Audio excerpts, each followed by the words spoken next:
The fluorescent lights of the congressional hearing room cast harsh shadows across Representative Ilhan Omar's face as she adjusted her hijab one final time. She'd done this dance before, testified in front of hostile committees, faced down accusations, emerged unscathed. The progressive media machine always had her back. The identity politics shield had never failed her. Today would be different, though she didn't know it yet. Ben Shapiro entered through the side door, a stack of color-coded folders under his arm, each tab marking a different category of documentation. Marriage records, campaign finance reports, voting history, Twitter archives, immigration documents, tax filings. He'd spent 3 weeks preparing for this moment, cross-referencing every public record, verifying every claim, building an airtight case that couldn't be dismissed as conspiracy theory or racist attack. The House Foreign Affairs Committee chairman gavelled the session to order. Democratic members looked relaxed, almost bored. They'd protected Omar before. They'd do it again. Republican members looked eager, leaning forward in their seats. They'd been waiting for this moment, for someone who could articulate what they'd been thinking but couldn't say without being called bigots. Shapiro took his seat at the witness table. He didn't shuffle his papers or adjust his microphone. He simply looked directly at Omar and began. Congresswoman Omar, does Israel have the right to exist as a Jewish state? Yes or no? The question hung in the air like a knife. No preamble, no softening, just the question that would define everything that followed. Omar's smile was practiced, political. That's a complex question that requires nuance and context. No, Shapiro's interruption was surgical. It's a binary question. Either a nation has the right to exist or it doesn't. We don't ask for nuance when discussing France's right to exist. We don't demand context for Japan's right to exist. So why, when it comes to the only Jewish state in the world, do we suddenly need complexity? Yes or no, Congresswoman? Does Israel have the right to exist as a Jewish state? The room's temperature seemed to drop. Reporters in the back row straightened up, sensing blood in the water. Camera operators zoomed in on Omar's face, catching the micro-expression of concern that flashed across her features before she could suppress it. I believe all people deserve rights and self-determination. Omar tried again, her voice carefully modulated. That's not what I asked. Shapiro opened his first folder, the one with the red tab. But since you refuse to answer a simple yes or no question, let's examine your actual statements about Israel. February 10, 2019. You tweeted, quote, "It's all about the Benjamin's baby," in response to a journalist asking who you thought was paying American politicians to be pro-Israel. When pressed, you clarified that you meant AIPAC, the American Israel Public Affairs Committee. He looked up from the document. You're aware, I assume, that Jewish money controls politics is one of the oldest anti-Semitic tropes in existence. It's in the protocols of the elders of Zion. It's in Nazi propaganda. It's in every anti-Semitic conspiracy theory throughout history. And you used it casually on Twitter. Omar's hands tightened on the edge of the table. That tweet was taken out of context, and I apologized. Context? Shapiro pulled out another document. Let's talk about context. November 16, 2012. You tweeted, quote, "Israel has hypnotized the world. May Allah awaken the people and help them see the evil doings of Israel." Hypnotized. That's another classic anti-Semitic trope, the idea that Jews use mystical or supernatural powers to control and deceive non-Jews. It appears in medieval blood libels, in conspiracy theories throughout the centuries, and you invoked it directly. He didn't wait for her response. The rhythm was crucial. Keep her defensive, don't let her breathe. You claim these statements were misunderstood. But here's what's interesting about apologies, Congresswoman. They're only meaningful if the behavior changes. March 5, 2019, the United States House of Representatives passed a resolution condemning anti-Semitism. The vote was 407 to 23. 407 members of Congress, including the overwhelming majority of your Democratic colleagues, felt it was necessary to pass a resolution specifically because of statements you had made. Your own party condemned you. Democratic committee members shifted uncomfortably in their seats. This was public record, undeniable, and deeply embarrassing. They'd hoped everyone had forgotten about that vote. I apologized for any offense caused by those statements, Omar said, her voice acquiring an edge. You apologized for getting caught. Shapiro's tone was flat, prosecutorial. There's a critical difference between genuine remorse and damage control, because after that apology, after that congressional condemnation, you continued making similar statements. You compared Israel to apartheid South Africa. You became one of the only members of Congress to vote against funding for Israel's Iron Dome, a purely defensive missile defense system designed to protect civilians from rocket attacks. You're one of the few members of Congress who supports the BDS movement, which seeks to economically strangle Israel. You consistently single out Israel for criticism, while remaining silent about actual human rights abusers like China, Iran, and Saudi Arabia. He leaned forward slightly. So forgive me if your apology seems less than sincere when your actions afterward contradicted it entirely. The Republican committee chairman nodded approvingly. Several Democratic members were staring at their papers, avoiding eye contact with Omar. They knew Shapiro was right, but they couldn't admit it publicly without facing backlash from the progressive base that viewed Omar as untouchable. Mr. Shapiro, the Democratic ranking member interrupted, do you have actual questions for the Congresswoman, or are you just delivering a monologue? I have many questions, Mr. Ranking Member. Shapiro didn't even glance at the Democrat. And we're just getting started. But since Congresswoman Omar refuses to answer my first question about Israel's right to exist, let's move to a topic she might find more comfortable: campaign finance. He pulled out the folder with the blue tab. Even from across the room, Omar could see how thick it was, stuffed with documents and printouts. This wasn't improvisation. This was methodical preparation.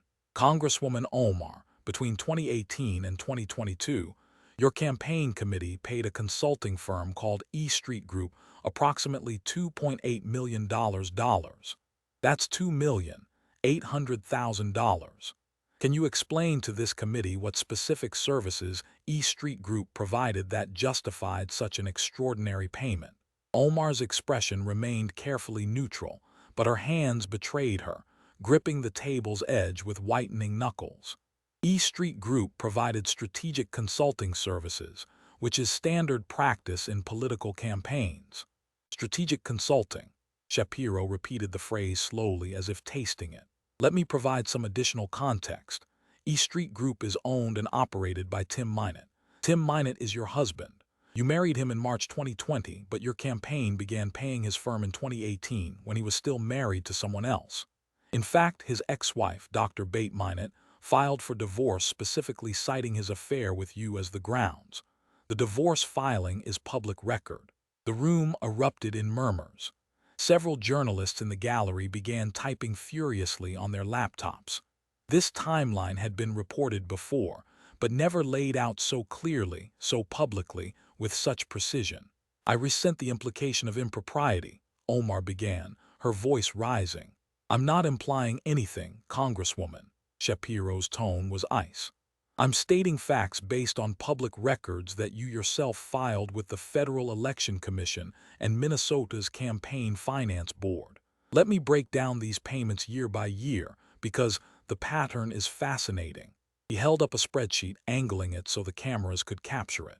2018, $387,000 paid to E Street Group while you were having an affair with Tim Minott. 2019, $523,000 paid while the affair continued. 2020, $1.1 million, and notably, this is the year you married him after your previous marriage ended. 2021, $600,000. 2022, $200,000 before the most recent disclosure deadline. Shapiro set the paper down deliberately. Now, I've examined FEC filings for comparable congressional campaigns. The average House campaign pays an outside consulting firm between $50,000 and $150,000 per cycle. You paid your romantic partner, then husband, nearly $3 million across 5 years. Either Tim Minott is the greatest political consultant in American history, worth 6 times what other consultants charge, or you were using campaign donations to enrich your romantic partner and then spouse. Which is it? Omar's composure was fracturing. Her jaw clenched. Those payments were reviewed by legal counsel and found to be appropriate. Were they? Shapiro pulled out another document. Because the Minnesota Campaign Finance and Public Disclosure Board actually found that you violated Minnesota campaign finance law. You were fined. The Federal Election Commission received multiple complaints about these payments to Minot's firm. And here's the really interesting part, Congresswoman. When journalists requested itemized receipts showing what specific work E Street Group performed to justify $2.8 million, your campaign refused to provide them. Why? What specific services did your husband's firm provide? What were the deliverables? Where's the work product? He let the questions hang for a moment. If these payments were legitimate, you could easily prove it. Show us the strategic memos. Show us the polling data his firm produced. Show us the ad campaigns, the voter outreach programs, the constituent communications. Show us anything that would justify paying one firm nearly $3 million. But you won't, because you can't, because the payments were essentially you funneling donor money to your romantic partner. The Democratic ranking member tried to intervene. Mr. Shapiro, these are serious allegations that— These aren't allegations, Shapiro cut him off. These are facts documented in public filings, but we're not done discussing campaign finance irregularities. You also paid for personal travel using campaign funds, didn't you? Travel that had nothing to do with your campaign. The Minnesota board documented this. You improperly used campaign funds for personal expenses and had to reimburse the campaign. So my question is simple. How much donor money did you divert to personal use? Omar stood abruptly. This is a political witch hunt designed to— Sit down, Congresswoman. The Republican chairman's voice was firm. Mr. Shapiro's questioning time hasn't expired, and you agreed to appear before this committee voluntarily. You will answer the questions. Omar remained standing for a long moment, clearly debating whether to walk out. Her chief of staff, seated behind her, shook his head almost imperceptibly. Walking out would look worse than staying. Slowly, reluctantly, she sat back down. Shapiro waited until she was settled before continuing. His voice remained calm, almost conversational, which made his words hit harder. Let's discuss your marriage history, Congresswoman. And before you object that this is personal, you're a public official who campaigned on transparency and accountability. Your personal life becomes relevant when there are allegations of federal crimes. So let's be transparent. He opened the thickest folder, the one with the green tab. You've been married 3 times. First, in 2002, you entered into a religious marriage with Ahmed Hiasi. Not a legal marriage, just a religious ceremony. You had 2 children with Mr. Hiasi.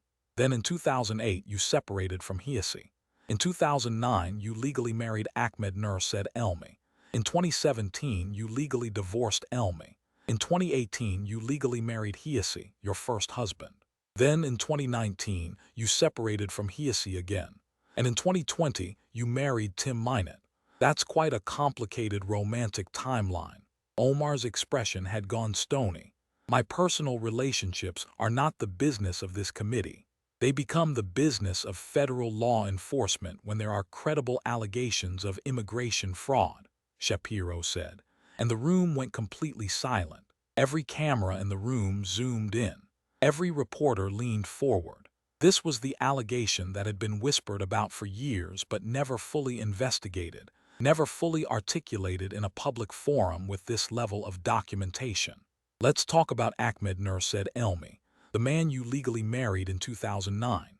There are allegations, supported by public records, social media posts that have since been deleted, photographic evidence, and documentary analysis, that Ahmed Nursaid Elmi is actually your biological brother, that you married him to commit immigration fraud, specifically to help him obtain legal permanent residency in the United States. That's a racist conspiracy theory, Omar shot back immediately, her voice sharp with anger. It's been thoroughly debunked. Debunked by whom? Shapiro challenged. You've never provided evidence to debunk it. You've never released documents that would definitively disprove it.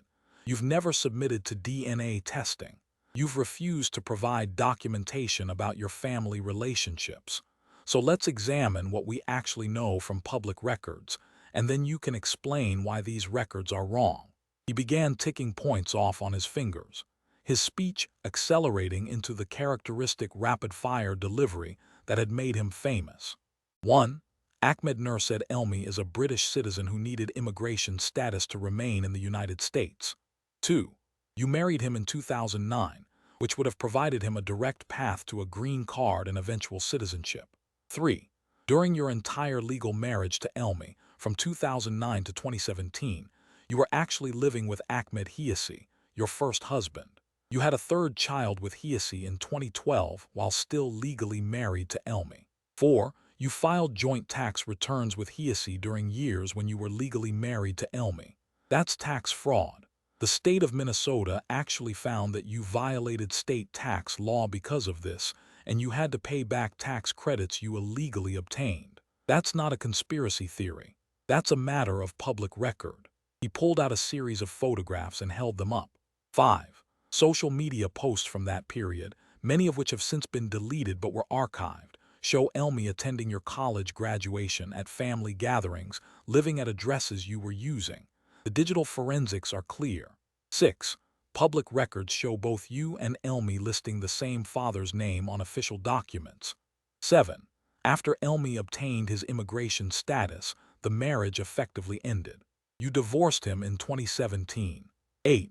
Immigration records show Elmi left the United States shortly after your divorce and returned to the United Kingdom. Mission accomplished.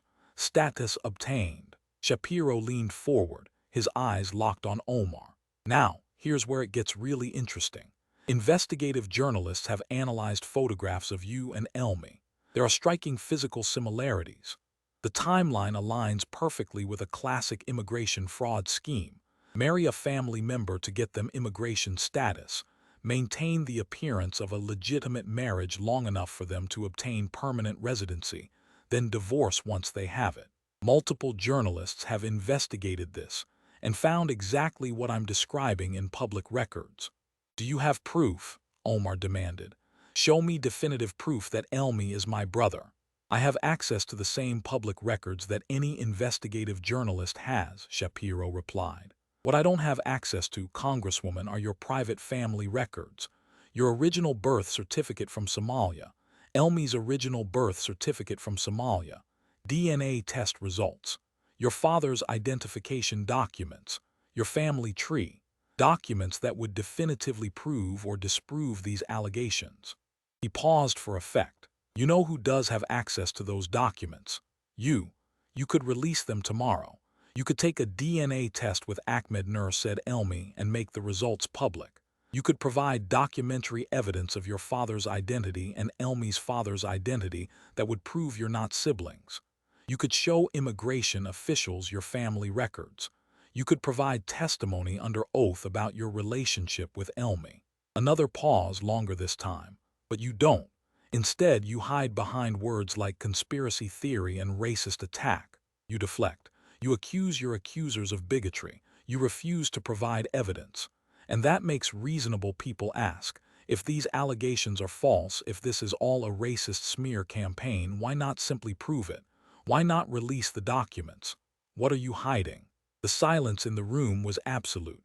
Every eye was on Omar, waiting to see how she would respond to this direct challenge.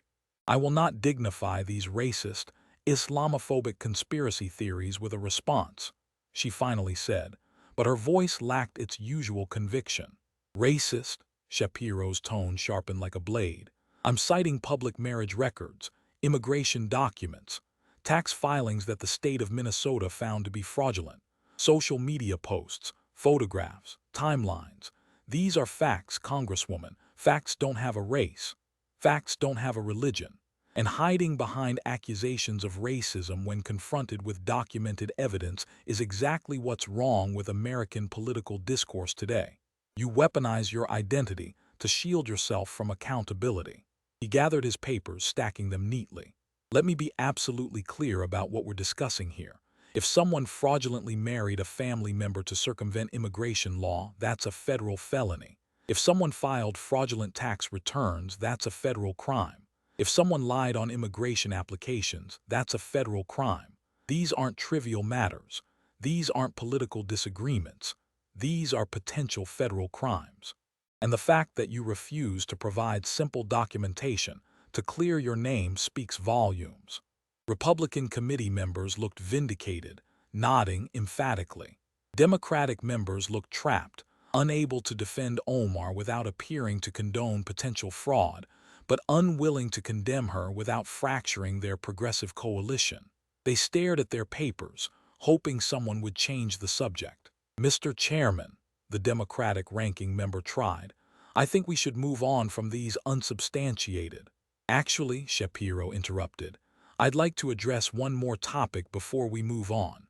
We need to talk about September 11th, 2001.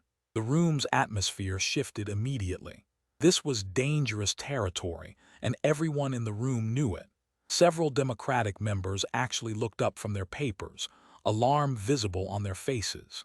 In March 2019, Congresswoman Omar gave a speech at a fundraiser for CAIR, the Council on American Islamic Relations. CAIR is an organization with documented ties to Hamas, designated as a terrorist organization by the United Arab Emirates.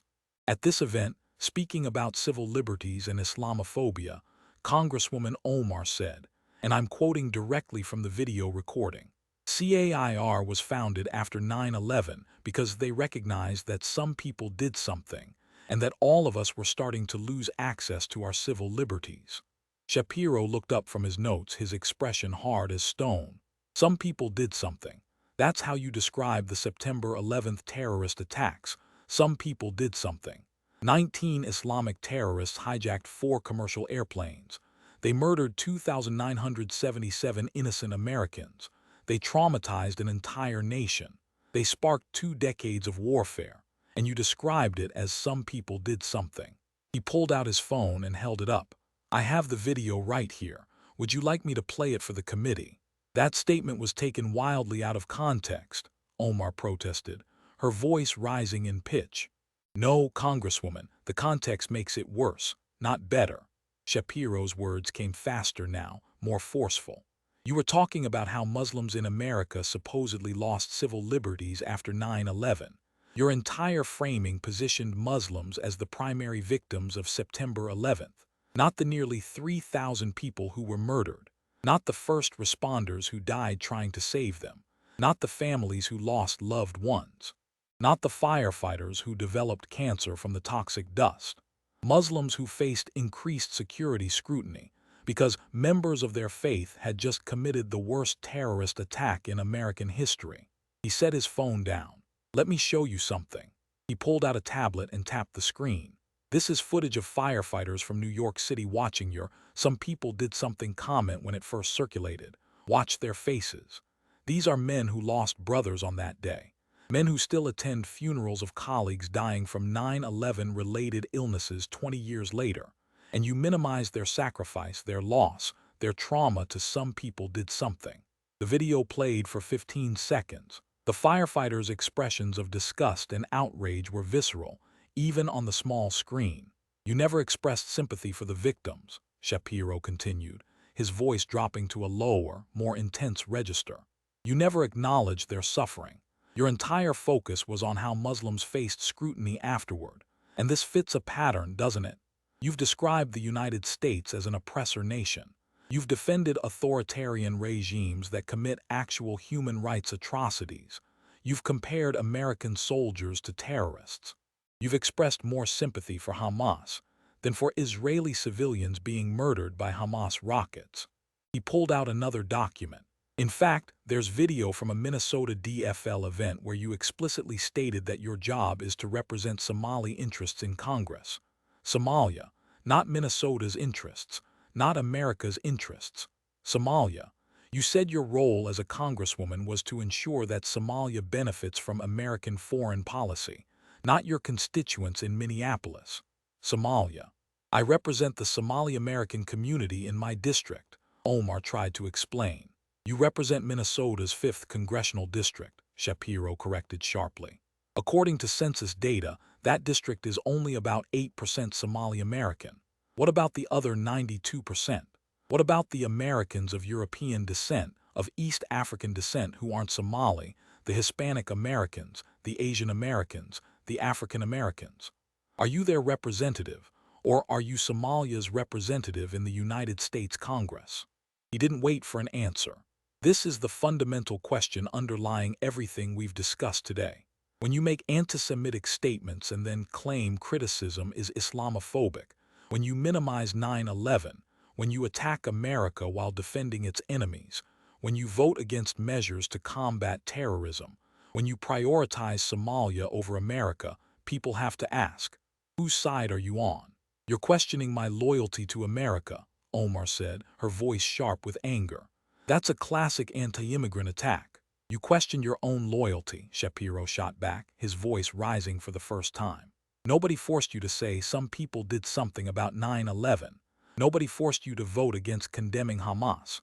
Nobody forced you to oppose sanctions on terrorist organizations. Nobody forced you to describe America as fundamentally oppressive. Nobody forced you to say your job is representing Somalia. You made those choices. You said those words. You cast those votes. And now you're facing the consequences of your own actions and statements. He took a visible breath, calming himself. Look, I'm not questioning your loyalty because of your faith or your ethnicity. I'm questioning your loyalty because of your actions and your words. There are countless Muslim Americans who serve this country with distinction, who condemn terrorism unequivocally, who put American interests first while maintaining their faith, who love both their heritage and their country. You're not one of them, based on your own public record. Shapiro pulled out a thick voting record printout. Let's look at your actual votes, shall we? You voted against funding for Israel's Iron Dome, a purely defensive missile defense system designed to protect civilians from rocket attacks.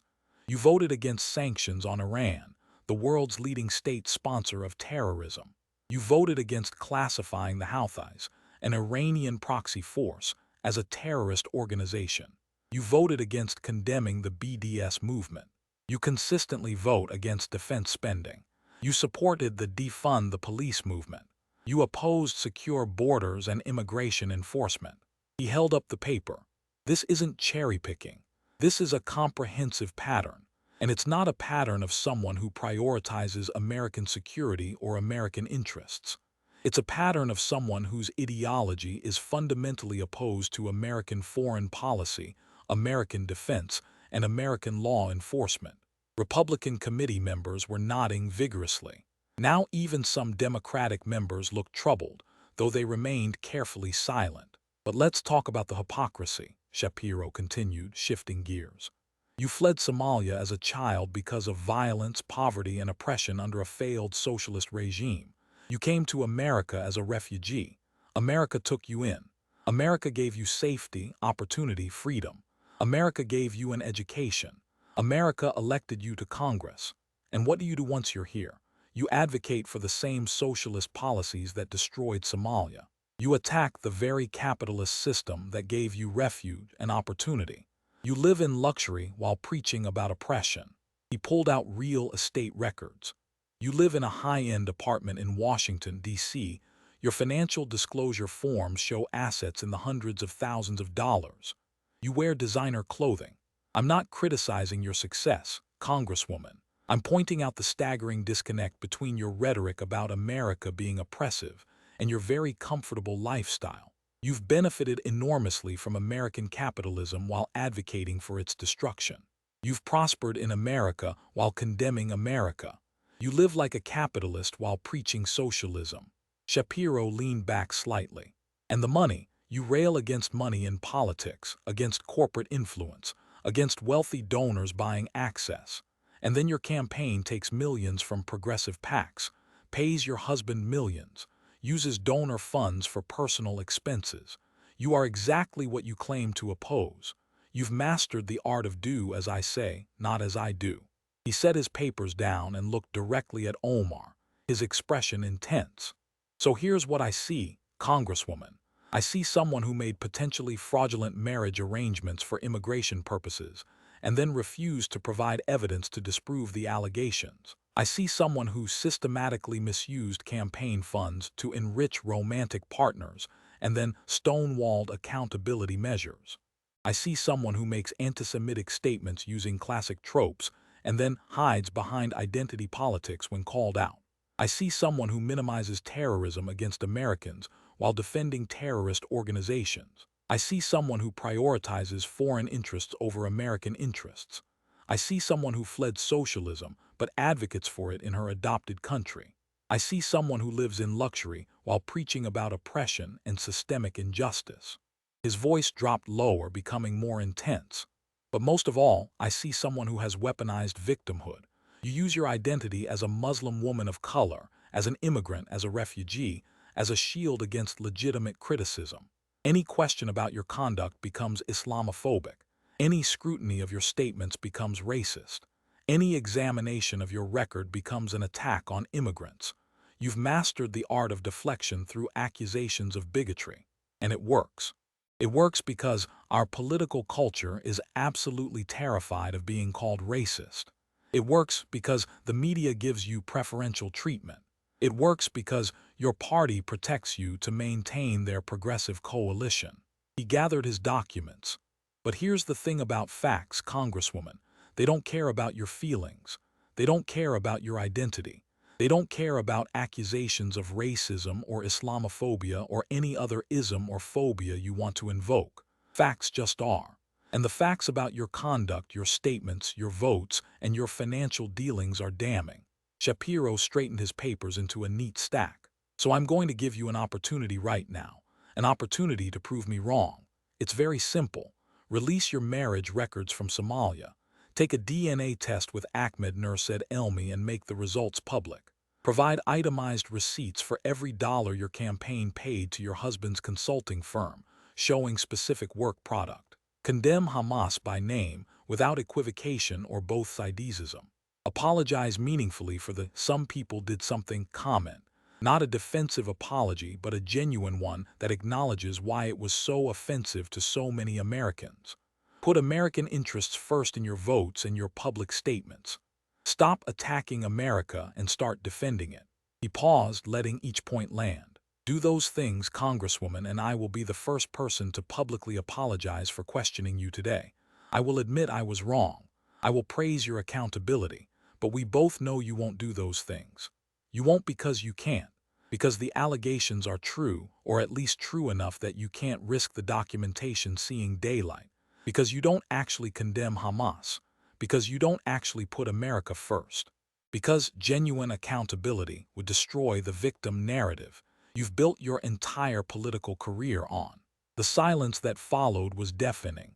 Omar sat frozen, her face a mask that couldn't quite hide the emotions warring beneath the surface.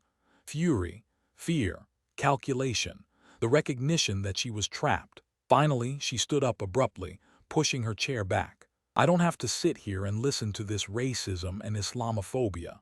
Sit down, Congresswoman, the Republican chairman said firmly. Mr. Shapiro's questioning time is not complete, and you agreed to appear before this committee. You will remain until excused. Omar remained standing, her hands trembling slightly with barely contained anger. This is not a legitimate congressional hearing. This is a show trial. This is persecution. This is accountability, Shapiro said calmly, his voice steady in contrast to her agitation.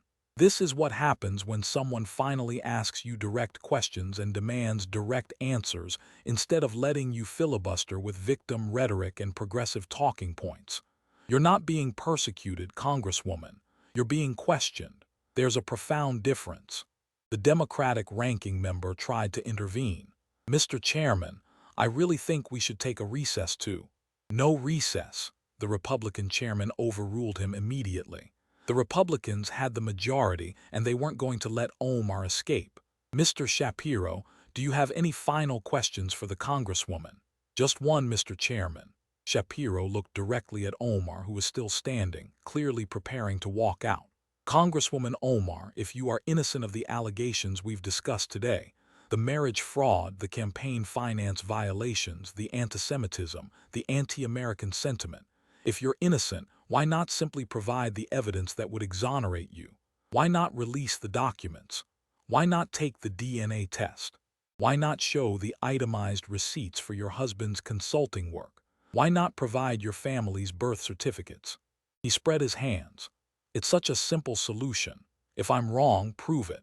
If these are racist conspiracy theories, debunk them with facts, not with accusations of bigotry.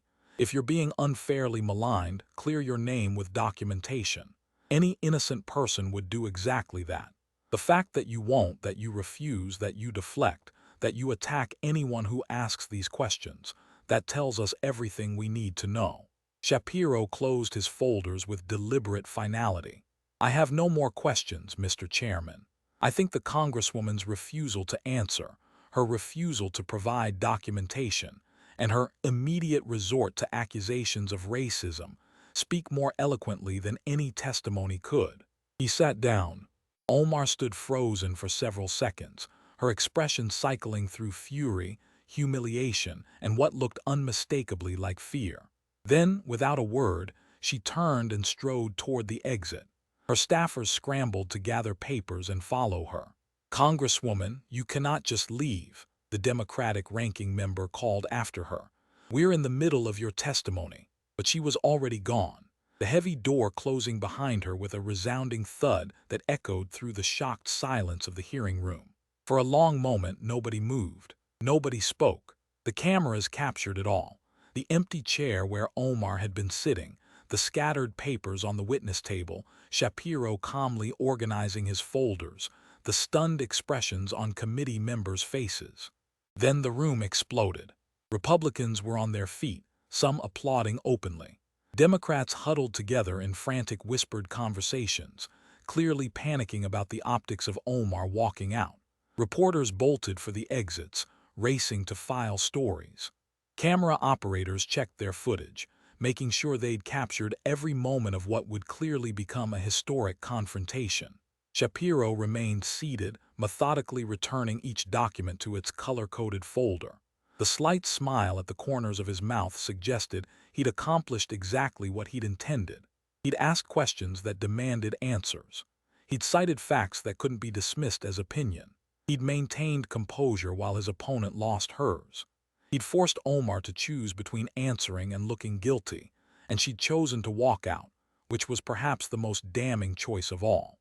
The Republican chairman gavelled for order, but it took several minutes for the chaos to subside enough for him to speak. "This hearing stands in recess, pending the Congresswoman's return to complete her testimony." But everyone in the room knew she wasn't coming back. Within 30 minutes, video clips from the hearing were spreading across social media like a firestorm. "Shapiro destroys Omar with facts and logic," trended on Twitter within an hour.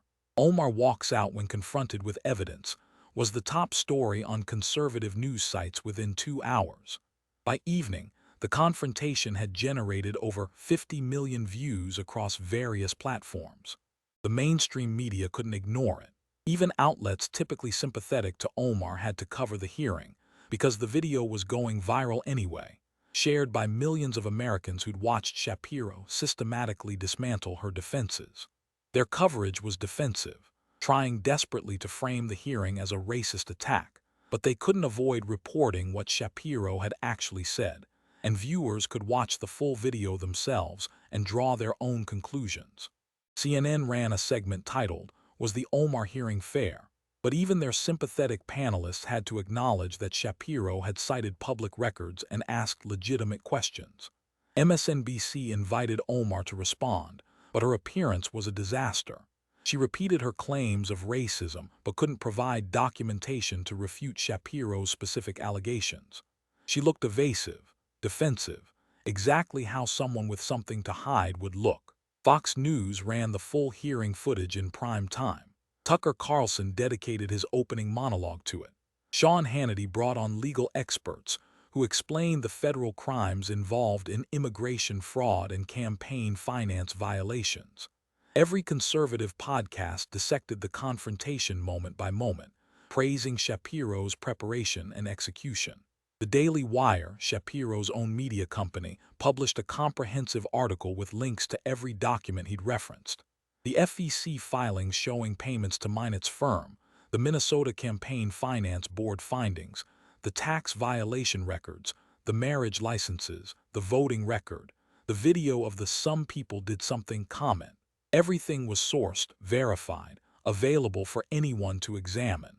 By the second day, the story had evolved beyond the hearing itself. Emboldened by Shapiro's public questioning, other journalists began digging deeper into the allegations. Conservative outlets had been reluctant to pursue the marriage fraud story aggressively before, worried about accusations of racism. But now that Shapiro had laid it all out publicly, citing specific documents and timelines, other reporters felt they had permission to investigate. The Washington Post, no friend to conservatives, published a fact-check that tried to defend Omar, but had to acknowledge that many of Shapiro's specific claims were technically accurate or based on verifiable public records. The New York Times ran a lengthy examination of her campaign finances that raised more questions than it answered.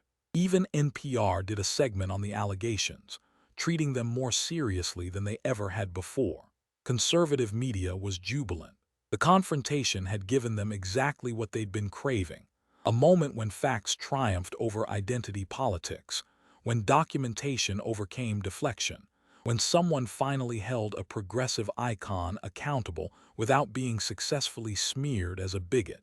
Progressive media and activists rallied to Omar's defense, but their arguments sounded increasingly hollow. They accused Shapiro of racism and Islamophobia, but he'd cited her own financial filings, her own words, her own votes. They claimed the marriage fraud allegations were debunked, but they couldn't point to any actual evidence disproving them. They said the hearing was unfair, but couldn't explain why asking a congresswoman to explain her campaign finances or clarify her statements was inappropriate. Within a week, there were concrete consequences. The House Ethics Committee announced it was opening a formal investigation into Omar's campaign finances, specifically the payments to Tim Minett's firm. The announcement was bipartisan, with several Democrats joining Republicans in calling for the investigation. Nancy Pelosi, who'd previously protected squad members, issued a carefully worded statement supporting appropriate ethics reviews. The Federal Election Commission, which had been sitting on complaints about Omar's campaign for months, suddenly moved them to active investigation status. Republican members of Congress, emboldened by the hearing's impact, began pressuring FEC leadership for answers about why the complaints hadn't been investigated sooner. Immigration and Customs Enforcement, responding to pressure from Republican House members, confirmed they were reviewing marriage-based immigration records related to Ahmed Nursaid Elmi. They wouldn't comment on specific cases, but the timing was clear. Minnesota's Campaign Finance Board announced it was expanding its review of Omar's previous violations to examine whether there were additional unreported issues. Omar's response was to double down on the victim narrative. She held a press conference at the Capitol, surrounded by her squad allies: Alexandria Ocasio-Cortez, Rashida Tlaib, Ayanna Pressley, Jamal Bowman, Cori Bush. They stood in solidarity, denouncing the hearing as a racist attack, calling Shapiro an Islamophobe, accusing Republicans of persecution. But it didn't work the way it had before. The video of the hearing was too stark. Viewers had watched Shapiro calmly present documents while Omar accused him of racism. They'd watched him ask specific questions while she refused to answer. They'd watched him cite her own words while she deflected. And most damning of all, they'd watched her walk out rather than defend herself. The press conference actually made things worse. Omar still provided no documentation to refute the allegations. She didn't address the specific questions about her campaign finances. She didn't explain the marriage timeline. She didn't defend her "some people did something" comment substantively. She just repeated accusations of bigotry, and after watching the hearing, those accusations rang hollow. Polling in Minnesota's 5th congressional district showed vulnerability for the first time. Omar's approval rating dropped to 47%, down from the mid-60s after her initial election. A credible primary challenger emerged: Don Samuels, a moderate Democrat and former city councilman who'd nearly defeated Omar in the previous primary, losing by less than 2 points.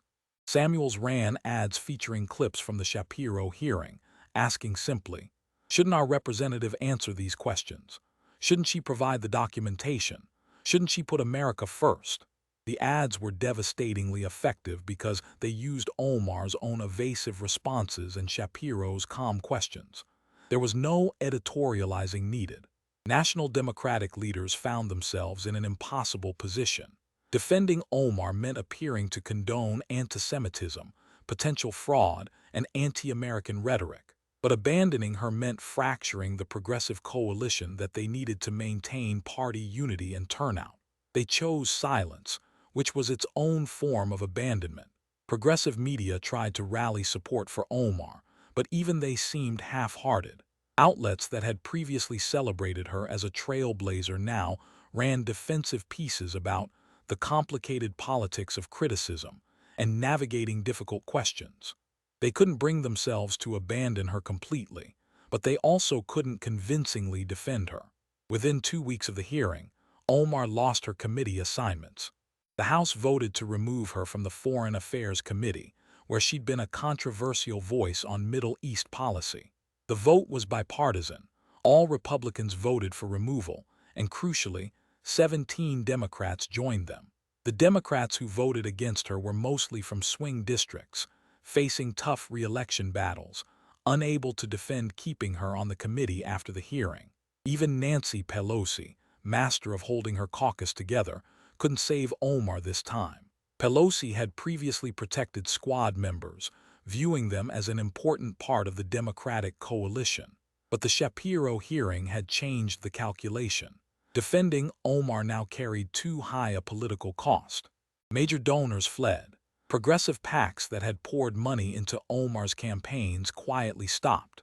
Movian.org, which had previously featured her in fundraising emails, removed her from their promotional materials. Major progressive donors told Democratic leaders privately that they wouldn't fund candidates who supported Omar. Organizations that had celebrated Omar as a trailblazing Muslim woman in Congress now distanced themselves. The Council on American Islamic Relations issued a carefully worded statement that didn't defend her specific actions, only condemned Islamophobia in general terms. Muslim American political leaders began privately telling reporters that Omar didn't represent mainstream Muslim American views. By the 1-month mark after the hearing, the investigations were producing results. The House Ethics Committee released preliminary findings. While the full report was confidential, the summary made clear there were significant irregularities in Omar's campaign finance records. The committee imposed additional fines and mandated a comprehensive audit of her campaign finances going back to 2016. The Federal Election Commission announced new fines totaling $65,000 for various violations related to improper payments and inadequate documentation. More importantly, the FEC referred certain matters to the Department of Justice for potential criminal investigation. Minnesota's Campaign Finance Board opened 3 new investigations into Omar's campaigns, examining not just the payments to Minot, but also other questionable expenditures that had previously been overlooked. The marriage fraud allegations, while harder to prove definitively without Omar's cooperation, kept resurfacing. Investigative journalists found more photos of Omar and Elmi that had been deleted from social media but preserved in archives. They found more documents showing timeline inconsistencies. They found witnesses who remembered seeing Omar and Elmi together at events during the marriage. A conservative legal foundation filed a lawsuit demanding the release of immigration and marriage records under the Freedom of Information Act. The lawsuit argued that given Omar's position as a public official and the serious nature of the allegations, the public interest in transparency outweighed privacy concerns. Immigration law experts wrote op-eds in major outlets explaining how the pattern of Omar's marriages matched classic immigration fraud schemes. They walked through the typical indicators: marriage to a foreign national who needs status, maintaining the marriage just long enough to obtain permanent residency, divorce shortly after status is secured, limited evidence of actual cohabitation or marital relationship. Omar's approval rating in her district continued to drop. By 6 weeks after the hearing, she was at 42% approval, with 51% disapproval. In a district that had given her 78% of the vote in her first election, she was now underwater in her own polls. Her fundraising had dried up almost completely. What little money she raised came from small-dollar online donations, and even those had declined sharply. Major donors wouldn't touch her. Progressive PACs had moved on to other candidates. She was politically radioactive. The progressive movement itself fractured over Omar. Some activists and commentators doubled down, insisting she was a victim of a racist smear campaign. They pointed to Shapiro's conservative politics as evidence of bias. They claimed the hearing was politically motivated, but others in the progressive movement quietly acknowledged that Shapiro had raised legitimate questions. They noted privately that Omar's refusal to provide documentation was troubling.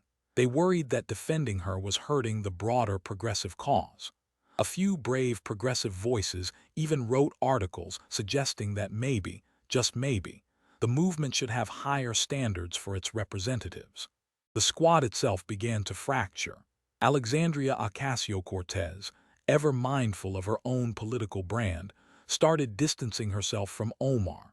AOC still appeared at events with her occasionally, but stopped defending her publicly. She pivoted to focusing on her own policy agenda, subtly separating herself from Omar's controversies. Rashida Tlaib remained loyal longer, but even she eventually stopped actively defending Omar, moving instead to a position of deflection. I think we should focus on policy, not personality.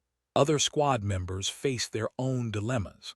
Some represented districts where defending Omar could cost them in primaries. They had to balance progressive loyalty with political survival.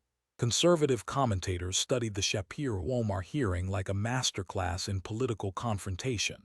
They identified the key tactics: asking binary yes or no questions, having comprehensive documentation ready, staying calm while the opponent becomes emotional, forcing choices between answering and looking evasive, citing the subject's own words and actions rather than making interpretive arguments.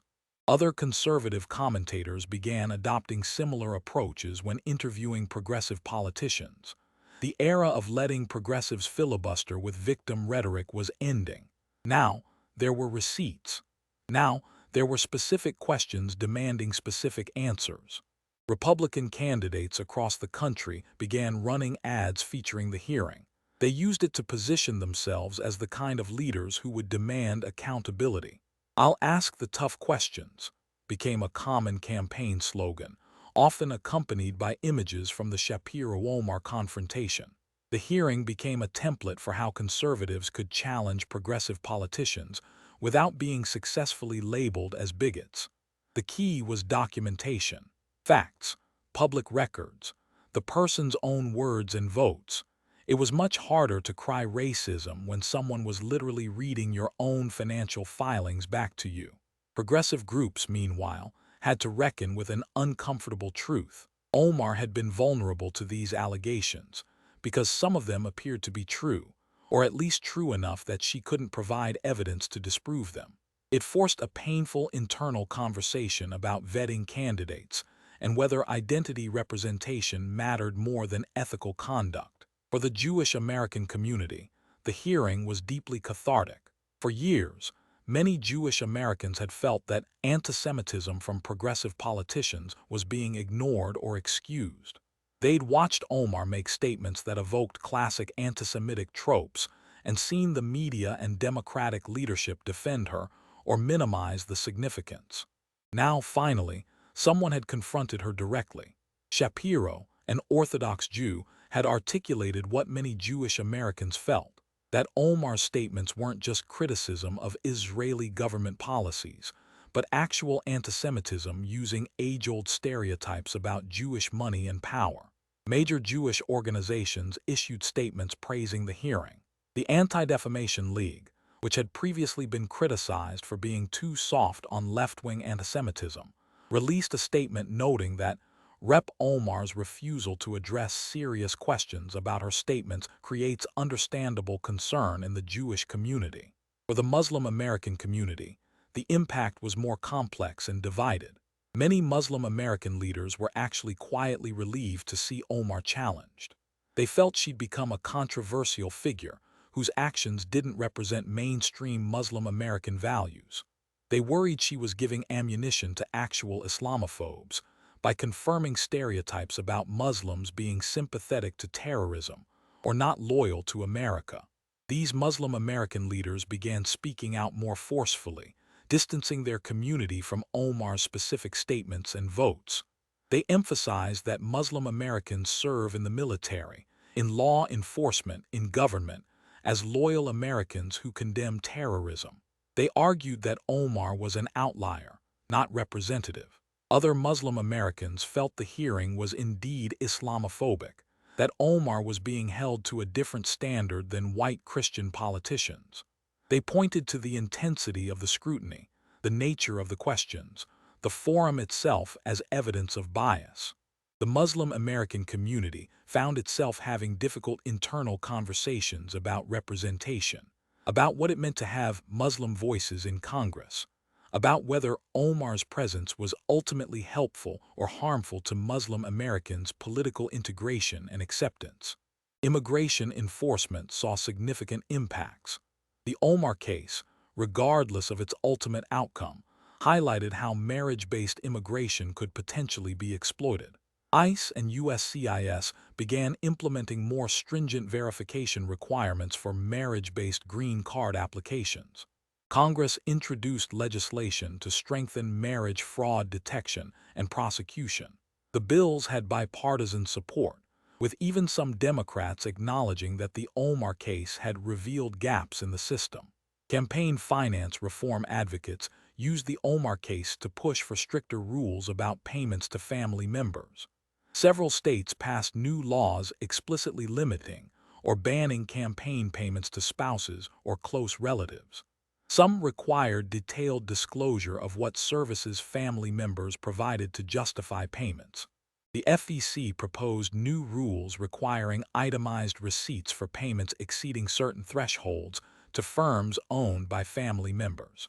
While these rules faced opposition from some quarters, the Omar case had created political momentum for reform. The media landscape shifted subtly after the hearing.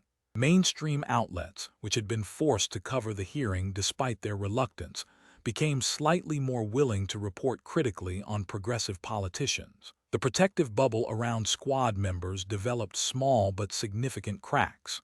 This didn't mean media outlets became conservative or even neutral, but it did mean they couldn't simply ignore documented allegations anymore. If conservative outlets broke a story with actual documentation, mainstream outlets now felt more pressure to at least acknowledge it. Most significantly, the hearing marked a turning point in how conservatives approached debates about race and identity. The old playbook, immediately backing down when accused of racism, was discarded. The new approach, modeled on Shapiro's performance, was to stand firm, cite facts, and refuse to be intimidated by accusations of bigotry. This didn't mean racism wasn't real or that all accusations were invalid, but it did mean that racist couldn't be used as a conversation-ending accusation anymore. It meant that people of all backgrounds could be held accountable for their actions and statements without their identity serving as an impenetrable shield. It meant that facts could challenge feelings, that documentation could overcome deflection, that accountability could penetrate victim narratives. 6 weeks after the hearing, in his Daily Wire studio, Ben Shapiro sat preparing for another podcast episode. On his computer screen, the latest polling showed Omar trailing in her primary by 8 points. Multiple investigations were ongoing. Her influence in Congress had evaporated. A producer knocked on the glass.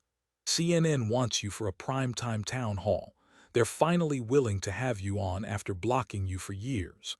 Shapiro smiled slightly. Tell them I'll consider it, but only if it's an actual debate format with real questions, not a managed conversation, and only if the moderator actually moderates rather than advocates. They won't agree to those terms, the producer predicted.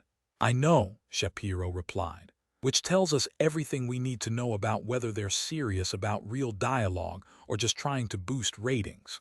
The producer left. Shapiro turned back to his notes for today's show. The opening segment would cover a new investigation into another squad member's finances. The Omar hearing had opened floodgates. Now every progressive politician with questionable ethics faced increased scrutiny. On the wall behind him, framed, was a photograph from the hearing. Not a triumphant shot of himself. Shapiro wasn't sentimental that way. Instead, it was the image of Omar's empty chair after she'd walked out, the microphone still on, papers scattered on the table. A visual reminder that sometimes the most powerful statement is the one someone refuses to make. Across town, in a much smaller, much less prestigious office, Ilhan Omar sat with her remaining staffers and lawyers. The primary was 8 weeks away. Her opponent had just released another devastating ad featuring clips from the Shapiro hearing. Her lawyers had just informed her that the Ethics Committee investigation was expanding. The FEC fines kept mounting. Immigration authorities were intensifying their review. We need to respond more aggressively, one staffer urged. We need to push back harder on these attacks. With what? Omar's voice was sharp with frustration. Every time we call it racism, they play the video of him reading our own financial reports. Every time we deny the allegations, they point out that we won't provide documentation. We're trapped. Then provide the documentation, another staffer suggested carefully. If these allegations are false, prove it. Release the records, take the DNA test. Show the receipts. The room went silent. Everyone knew why she wouldn't do that. Whether because the allegations were true or true enough that documentation would raise more questions than it answered. The distinction didn't matter anymore. The primary is in 8 weeks, her campaign manager said quietly. If we don't turn this around soon, we're going to lose. Omar stared at the wall, at a poster from her first campaign. From refugee to congresswoman. The American Dream, the inspiring story that had captivated progressive audiences and launched her to national prominence. Now that story was collapsing under the weight of documented allegations and unanswered questions. The shield of identity politics that had protected her for so long had cracked when it met the immovable object of facts and documentation. She thought about walking out of that hearing, how it had seemed like the right move at the moment, refusing to dignify the attacks. Now she realized it had been the worst possible decision. She'd made herself look guilty. She'd given Shapiro exactly what he wanted. A dramatic moment where she chose flight over fight, evasion over explanation. Schedule another press conference, she finally said, though her voice lacked conviction. We'll try again. But everyone in the room knew it wouldn't work. The narrative had been set. The video had been seen by tens of millions. The investigations were proceeding. The primary polls were dire. History would remember the Shapiro-Omar hearing through one particular moment, captured by C-SPAN cameras and replayed millions of times across social media, in news segments, in political ads. It came near the end of the confrontation, after Shapiro had methodically presented his case and asked Omar to provide documentation to clear her name. The camera angle caught both of them in frame. Shapiro sat calmly, his folders neatly organized before him, hands folded, looking directly at Omar with an expression that wasn't angry or triumphant, just expectant, waiting for an answer that they both knew wasn't coming. Omar on her feet, hands gripping the table edge, knuckles white with tension. Her face showed fury, certainly, but also something else. Something that looked unmistakably like defeat. Her mouth opened and closed, searching for words that wouldn't come, a response that didn't exist. The exact moment when she realized she couldn't answer without incriminating herself, but couldn't deflect without looking guilty. That frozen moment, captured in perfect clarity by government cameras, became iconic. It appeared on magazine covers. Time ran it with the headline, "The Reckoning." The Atlantic used it for a long-form piece on the limits of identity politics. National Review featured it with Facts versus Feelings, the Shapiro-Omar confrontation. It appeared in political science textbooks as a case study in political accountability and media narratives. It showed up in documentaries about the 2020s political landscape. It became shorthand for a larger cultural shift. Conservative groups used the image relentlessly. "When facts don't care about your feelings" became more than a Shapiro catchphrase. It became a visual representation, embodied in that moment of Omar's speechless realization. Progressive groups tried to counter-program with images of Omar looking defiant, speaking at rallies, surrounded by supporters.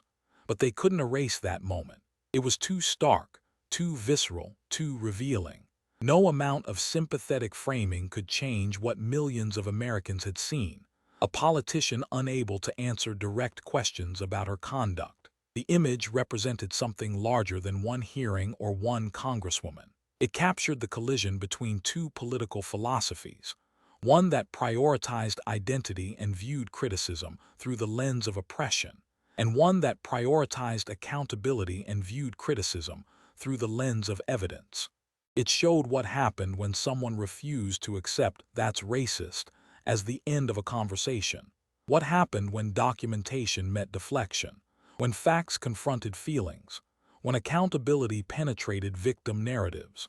Shapiro himself rarely spoke about the hearing afterward. When asked, he would simply note that he'd asked legitimate questions based on public records, and that Omar's refusal to answer spoke for itself. He didn't gloat or celebrate. He just moved on to the next target, the next progressive politician with questionable ethics, the next documentary challenge to fact-based accountability. But the hearing's impact rippled outward for months and years. It changed how conservatives approached political debates. It changed how the media covered progressive politicians. It changed the standards for holding elected officials accountable. It changed the effectiveness of identity politics as a shield. Most importantly, it demonstrated something that had been in doubt: that documentation could overcome deflection. That facts, properly marshaled and presented, could challenge even the most sophisticated victim narrative. That Americans, when given access to actual evidence, would make their own judgments regardless of what political and media elites told them to think. The Shapiro-Omar hearing became a template studied and emulated. When confronting a politician hiding behind identity politics, the approach was clear: ask simple, direct questions, have comprehensive documentation ready, stay calm while they become emotional, force them to choose between answering and looking evasive, use their own words and votes, don't accept deflection, don't be intimidated by accusations of bigotry, let the facts speak. This approach didn't work in every situation. Some allegations couldn't be proven with documents. Some questions had genuinely complex answers. Some criticisms of politicians were actually rooted in racism or bigotry. The world remained complicated, but the hearing established a principle: identity isn't immunity. Being a member of a marginalized group doesn't exempt you from accountability. Making accusations of racism doesn't end the conversation if the other side has receipts. And sometimes, facts really don't care about your feelings. 2 months after the hearing, Don Samuels defeated Ilhan Omar in the Democratic primary by 11 points. His victory speech was gracious but pointed. The people of Minnesota's 5th District deserve a representative who answers questions, provides transparency, and puts America first. Omar gave a bitter concession speech, blaming racism, Islamophobia, and Republican interference. She never acknowledged the substance of the allegations. She never provided the documentation Shapiro had requested. She never explained the campaign finance irregularities or the marriage timeline. She just disappeared from national politics, her meteoric rise cut short by her inability to answer direct questions. The Squad, once a powerhouse of progressive politics, fractured. AOC survived by distancing herself from Omar and focusing on policy. Tlaib hung on in a deep blue district but lost influence. The others faced varying degrees of electoral trouble. The brand was tarnished, associated now not with bold progressive vision but with scandal and evasion. The Democratic Party drew painful lessons. Identity representation was important, but it couldn't be the only qualification. Progressive rhetoric was valuable, but it had to be backed by ethical conduct. Victim narratives had political power, but they crumbled when confronted with documented evidence. The Republican Party drew different lessons. Conservatives learned they didn't have to immediately surrender when accused of racism. They learned that facts and documentation could be shields against identity-based attacks. They learned that Americans respected accountability more than they feared being called bigots. And political discourse itself shifted, perhaps permanently. The assumption that identity granted immunity from criticism died in that hearing room. The effectiveness of deflection through accusations of bigotry diminished. The power of documentation increased. Somewhere in all of this there was a deeper truth, that democracy requires accountability, and accountability requires the ability to ask hard questions and demand evidence. That no one, regardless of their identity or their oppression narrative, should be above scrutiny.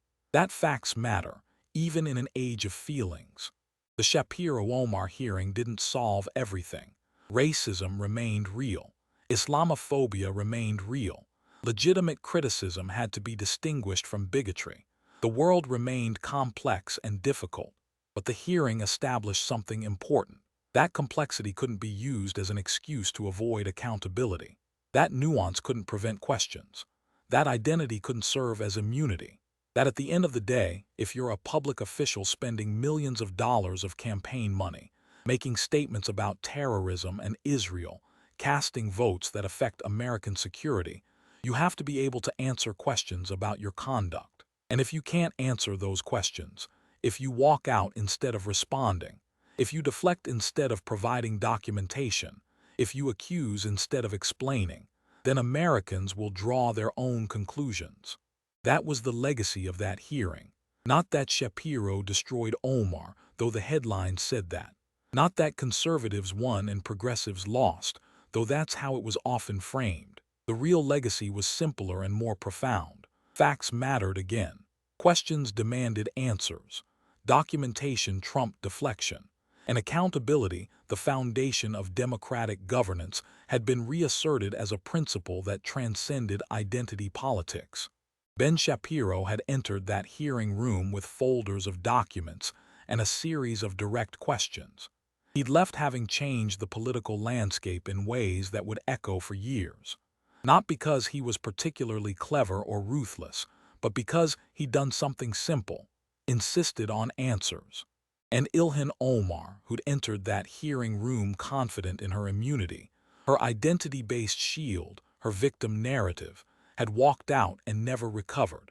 Not because she'd been the victim of racism or Islamophobia, but because she couldn't answer basic questions about her conduct. In the end, it really was that simple. Facts didn't care about feelings. Documentation mattered more than deflection, and accountability, once reasserted, was hard to suppress again. The American people had watched it all unfold in real time, on camera, unfiltered. They'd seen the questions asked and the answers not given.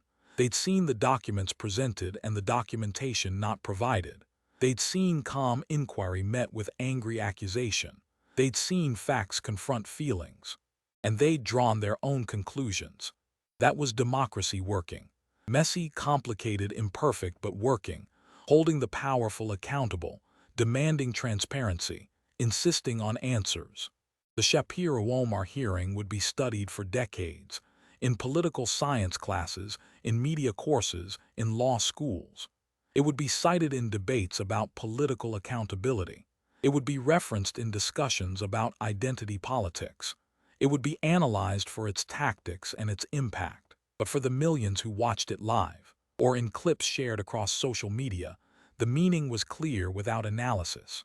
Sometimes, when you ask the right questions and demand the right answers, truth wins. Sometimes, documentation defeats deflection. Sometimes, facts really don't care about your feelings.